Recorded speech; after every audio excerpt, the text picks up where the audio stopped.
जय गुरुदेव। गोरखपुर 27-28 जुलाई सन 1972। मैं बेतियाता में सवेरे 8:30 बजे गया तो स्वामी जी महाराज का दर्शन मुझे मिला। परम पूज्य स्वामी जी महाराज सब सामान गाड़ी पर अपने सामने ही लदवा रहे थे। फिर स्वामी जी आगे प्रेमियों के बीच आए तो मैंने स्वामी जी महाराज का चरण स्पर्श किया। स्वामी जी महाराज कई देर बातें किए। दिल्ली वाले श्री भल्ला साहब ने स्वामी जी महाराज से एक पत्रिका के बारे में बातचीत की तो स्वामी जी महाराज ने उनके कई शंकाओं का जवाब दिया। फिर थोड़ी देर मैदान में घूमने के बाद स्वामी जी अपने डेरे में आकर बैठ गए। करीब 25-30 प्रेमी स्वामी जी महाराज के पास आकर बैठ गए। स्वामी जी महाराज ने उन सभी प्रेमियों से बातचीत की। स्वामी जी बड़े ही प्रसन्न थे और इसके बाद 8:30 बजे स्वामी जी महाराज उठे और रेलवे कॉलोनी में डॉक्टर आर.पी. श्रीवास्तव के बंगले पर मोटर से गए। 28 जुलाई को मैं कोवा बाग रेलवे कॉलोनी में डॉक्टर श्रीवास्तव के बंगले पर गया और गुरु महाराज का दर्शन पाया। स्वामी जी बाहर प्रेमियों के बीच बैठे हुए थे। स्वामी जी कभी उठकर खड़े होते, कभी उधर टहलते और टहलते हुए स्वामी जी महाराज बातचीत भी कर लेते थे। मैंने उसी समय स्वामी जी का चरण स्पर्श किया। आधा घंटा मैं वहाँ रहा और फिर चला आया।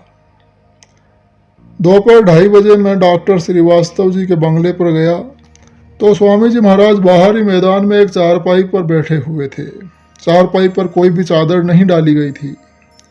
कुछ प्रेमी स्वामी जी महाराज के सामने बैठे थे और स्वामी जी से लोगों की बातचीत भी हो रही थी।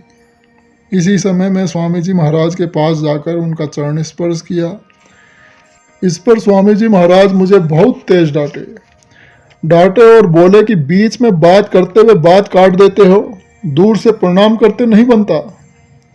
स्वामी जी बड़े ही तेज मुझे फटकारे। मैं चुपचाप सिर नीचे किए सामने आकर बैठ गया।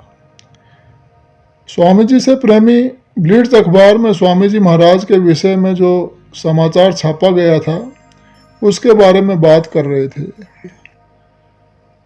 फिर मानव सुधार और आध्यात्मिक संदेश में छपे समाचार को स्वामी जी ने पढ़ा और खूब हंसे और बोले कि खूब लिखा है। फिर तरह तरह की बातें होती रहीं। मैंने तब गुरु महाराज से कहा कि स्वामी जी अभी बहुतेरे लोग आपकी बात नहीं मानते हैं। तो स्वामी जी ने कहा कि उनसे कह देना कि आगे जब उन्हें खाने को नहीं मिलेगा तब हमारी बात याद आएगी। इसके बाद 5 बजे स्वामी जी ने जाने वाले प्रेमियों को जाने का हुक्म दिया और स्वयं नित्य क्रिया के लिए गए।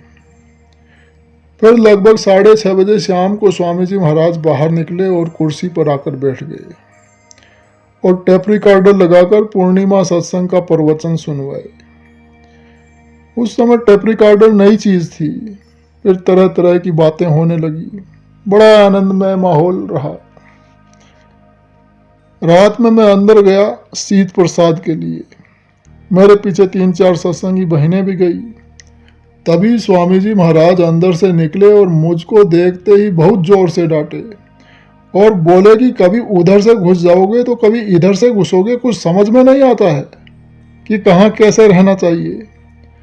मैं चुपचाप सिर नीचे करके मन ही मन स्वामी जी महाराज से क्षमा मांगा और किनारे खड़ा हो गया।